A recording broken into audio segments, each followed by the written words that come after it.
Krishna, the Supreme Personality of Godhead, a summary study of Srila Vyasadev's Srimad Bhagavatam 10th Canto, by His Divine Grace A.C. Bhaktivedanta Swami Prabhupada, founder Acharya of the International Society for Krishna Consciousness. Chapter 23, Delivering the Wives of the Brahmins who Performed Sacrifices. The morning passed, and the cowherd boys were very hungry because they had not eaten breakfast. They immediately approached Krishna and Balaram and said, quote, "Dear Krishna and Balaram, you are both all-powerful. You can kill many, many demons. But today we are much afflicted with hunger, and this is disturbing us. Please arrange for something that will mitigate our hunger," unquote. Requested in this way by their friends, Lord Krishna and Balaram arranged to show compassion to certain wives of Brahmins who were performing sacrifices. These wives were great devotees of the Lord, and Krishna took this opportunity to bless them. He said, quote, "My dear friends, please go to the house of the Brahmins nearby. They are now engaged in performing the Vedic sacrifice known as Angirasa, for they desire elevation to the heavenly planets. All of you, please go to them," unquote. Then Lord Krishna warned his friends, quote, "These Brahmins are not Vaishnavas. They cannot even chant our names, Krishna and Balaram. They are very busy in chanting the Vedic hymns, although the purpose of Vedic knowledge is to find me. But because they are not attracted by the names of Krishna and Balaram, you had better not ask them for anything in my name. Better ask for some charity in the name of Balaram," unquote. Charity is generally given to high-class Brahmins, but Krishna and Balaram did not appear in a Brahmin family. Balaram was known as the son of Vasudeva, a Kshatriya, and Krishna was known in Vrindavan as the son of Nanda Maharaj, who was a Vaishya. Neither belonged to the Brahmin community. Therefore, Krishna considered that the Brahmins engaged in performing sacrifices might not be induced to give charity to a Kshatriya and Vaishya.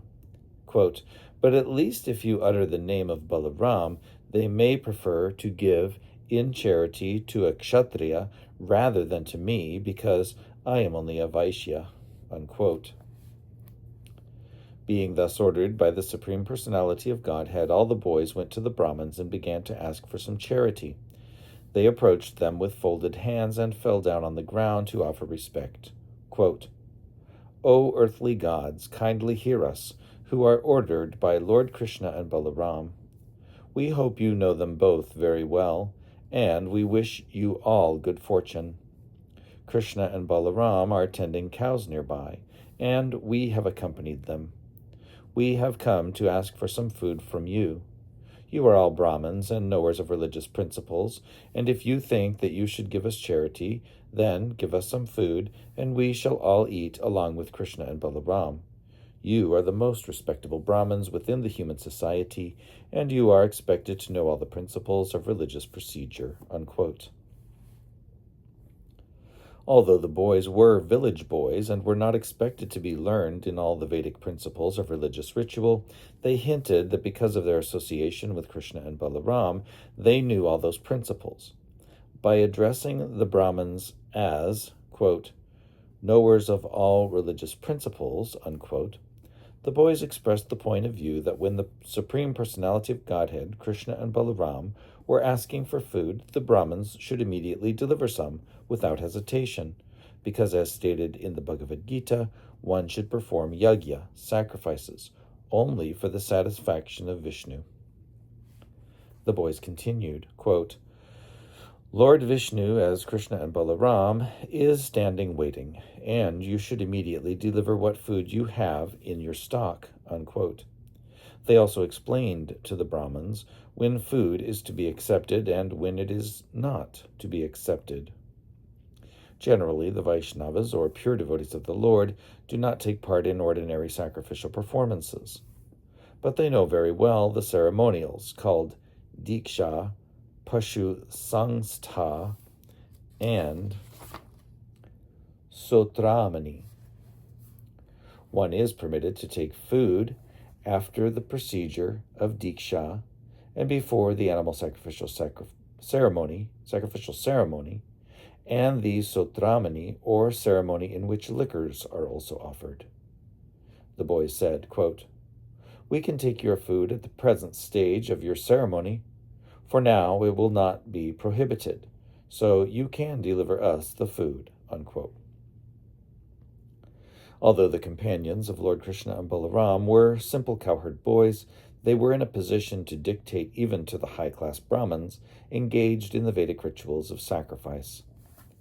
But the Smarta Brahmins, who were simply sacrificial-minded, could not understand the dictation of the transcendental devotees of the Lord. They could not even appreciate the begging of the Supreme Lord, Krishna and Balaram. Although they heard all the arguments on behalf of Krishna and Balaram, they did not care for them, and they refused to speak to the boys.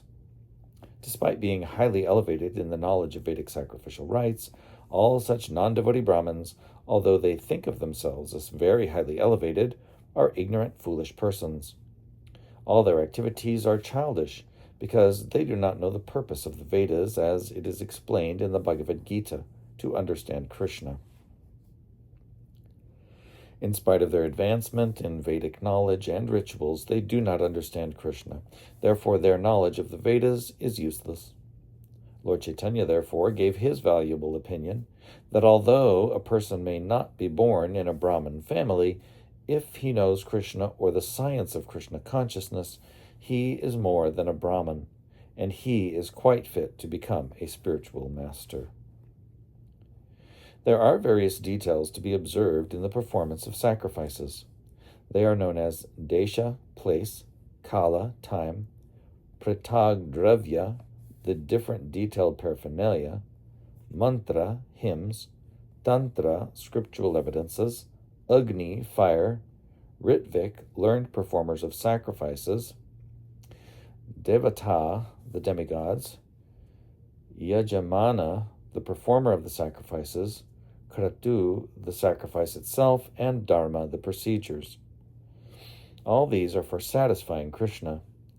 It is confirmed in the Bhagavad Gita that he is the actual enjoyer of all sacrifices because he is directly the Supreme Personality of Godhead and the Supreme Absolute Truth, beyond the conception or speculation of the material senses. He is present just like an ordinary human boy, but for persons who identify themselves with the body, it is very difficult to understand him. The Brahmins were very much interested in the comforts of the material body and in elevation to the higher planetary residences called Swargavasa. They were therefore completely unable to understand the position of Krishna.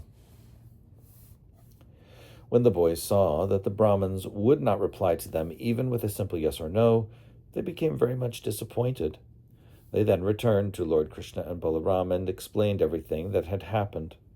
After hearing their statements, the Supreme Personality of Godhead smiled.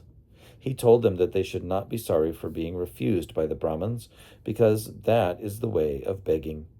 He convinced them that one who is engaged in collecting or begging should not think that he will be successful everywhere.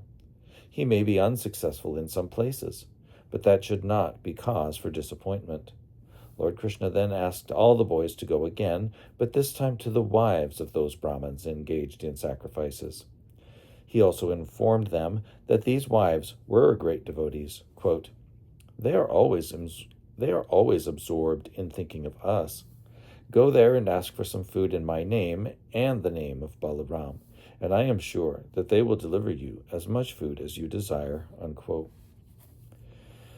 Carrying out Krishna's order, the boys immediately went to the wives of the Brahmins. They found the wives sitting inside the Brahmin's house. They were very beautifully decorated with ornaments.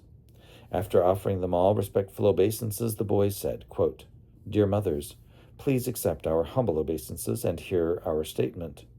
May we inform you that Lord Krishna and Balaram are nearby. They have come here with the cows, And you may know also that we have come here under their instructions. All of us are very hungry.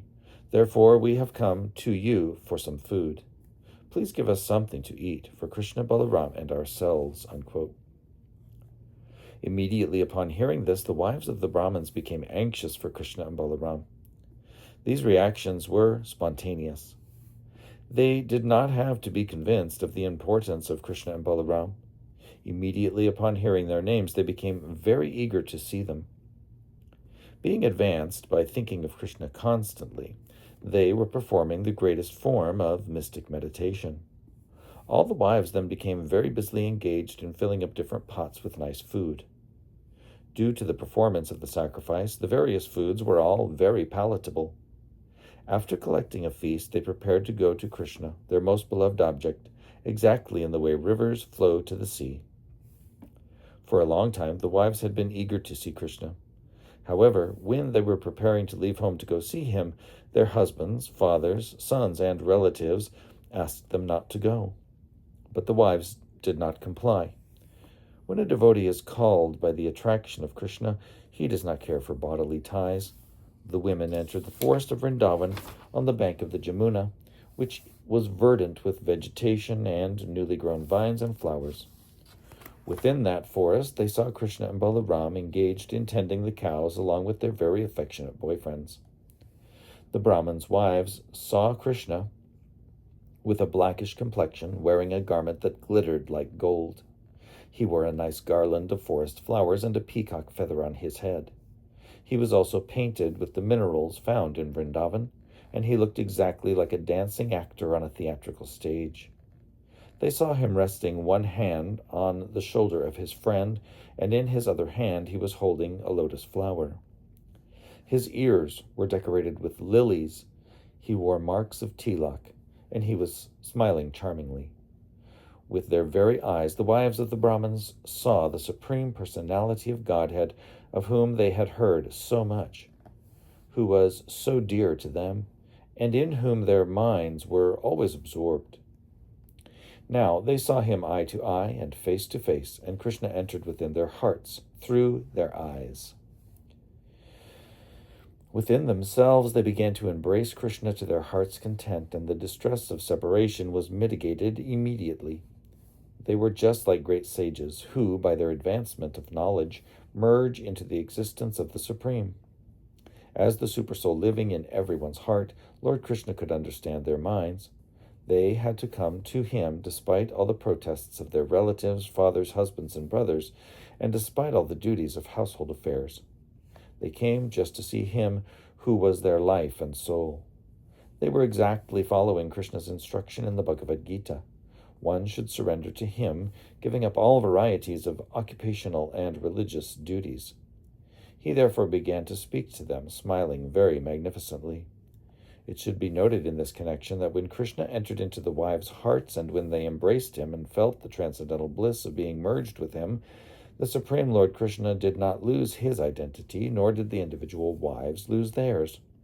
The individuality of both the Lord and the wives remained, yet they felt oneness in existence. When a lover submits to his lover without any pinch of personal consideration, that is called oneness. Lord Chaitanya has taught us this feeling of oneness in his Shikshastika.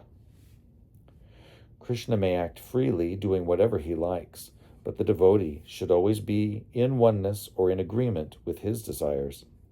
That oneness was exhibited by the wives of the Brahmins in their love for Krishna. Krishna welcomed them with the following words, quote, "My dear wives of the Brahmins, you are all very fortunate and are welcome here. Please let me know what I can do for you.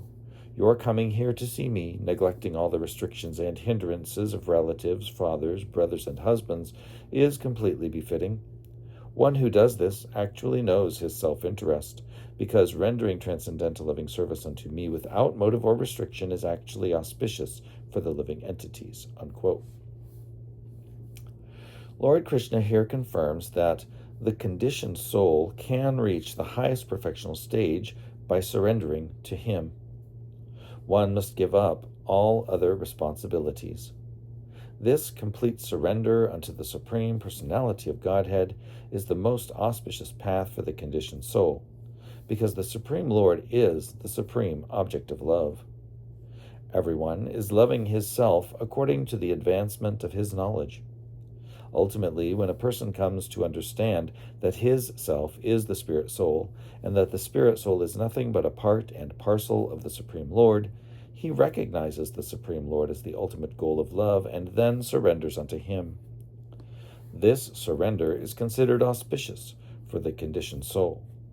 Our life, property, home, wife, children, house, country, society, and all paraphernalia which are very dear to us are expansions of the Supreme Personality of Godhead.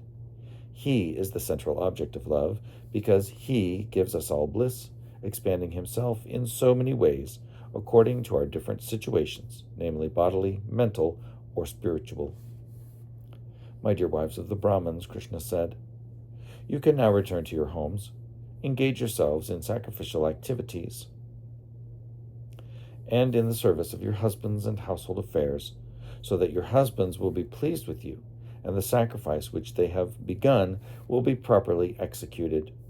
After all, your husbands are householders, and without your help, how can they execute their prescribed duties? Unquote. The wives of the Brahmins replied, quote, Dear Lord, this sort of instruction does not befit you. Your eternal promise is that you will always protect your devotees, and now you must fulfill this promise. Anyone who comes and surrenders unto you never goes back to the conditioned life of material existence. We expect that you will now fulfill your promise. We have surrendered unto your lotus feet, which are covered by tulsi leaves. So we have no desire to give up the shelter of your lotus feet and return to the company of our so-called relatives, friends, and society. And what shall we do if we return home? Our husbands, brothers, fathers, sons, mothers, and friends will no longer accept us at home because we have already left them all.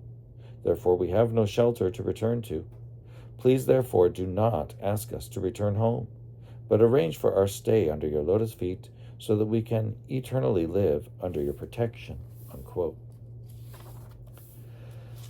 The Supreme Personality of Godhead replied, quote, My dear wives of the Brahmins, rest assured that your husbands will not neglect you on your return, nor will your brothers, sons, or fathers refuse to accept you.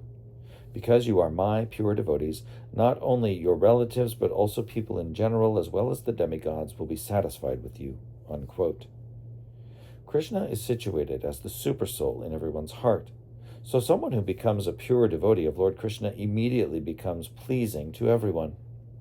The pure devotee of Lord Krishna is never inimical to anyone, nor can any sane person be an enemy of a pure devotee. Quote, Transcendental love for me does not depend upon bodily connection. Unquote. Krishna said further, quote, But anyone whose mind is always absorbed in me will surely very soon come to me for my eternal association. Unquote. After being instructed by the Supreme Personality of Godhead, all the wives returned home to their respective husbands.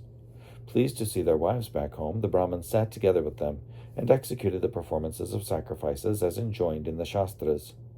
According to Vedic principle, religious rituals must be executed by the husband and wife together.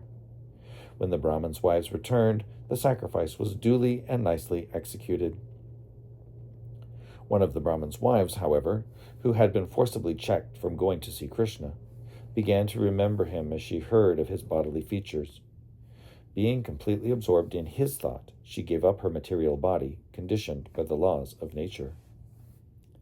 After the departure of the Brahmins' wives, Sri Govinda and his cowherd boyfriends enjoyed the food they had offered.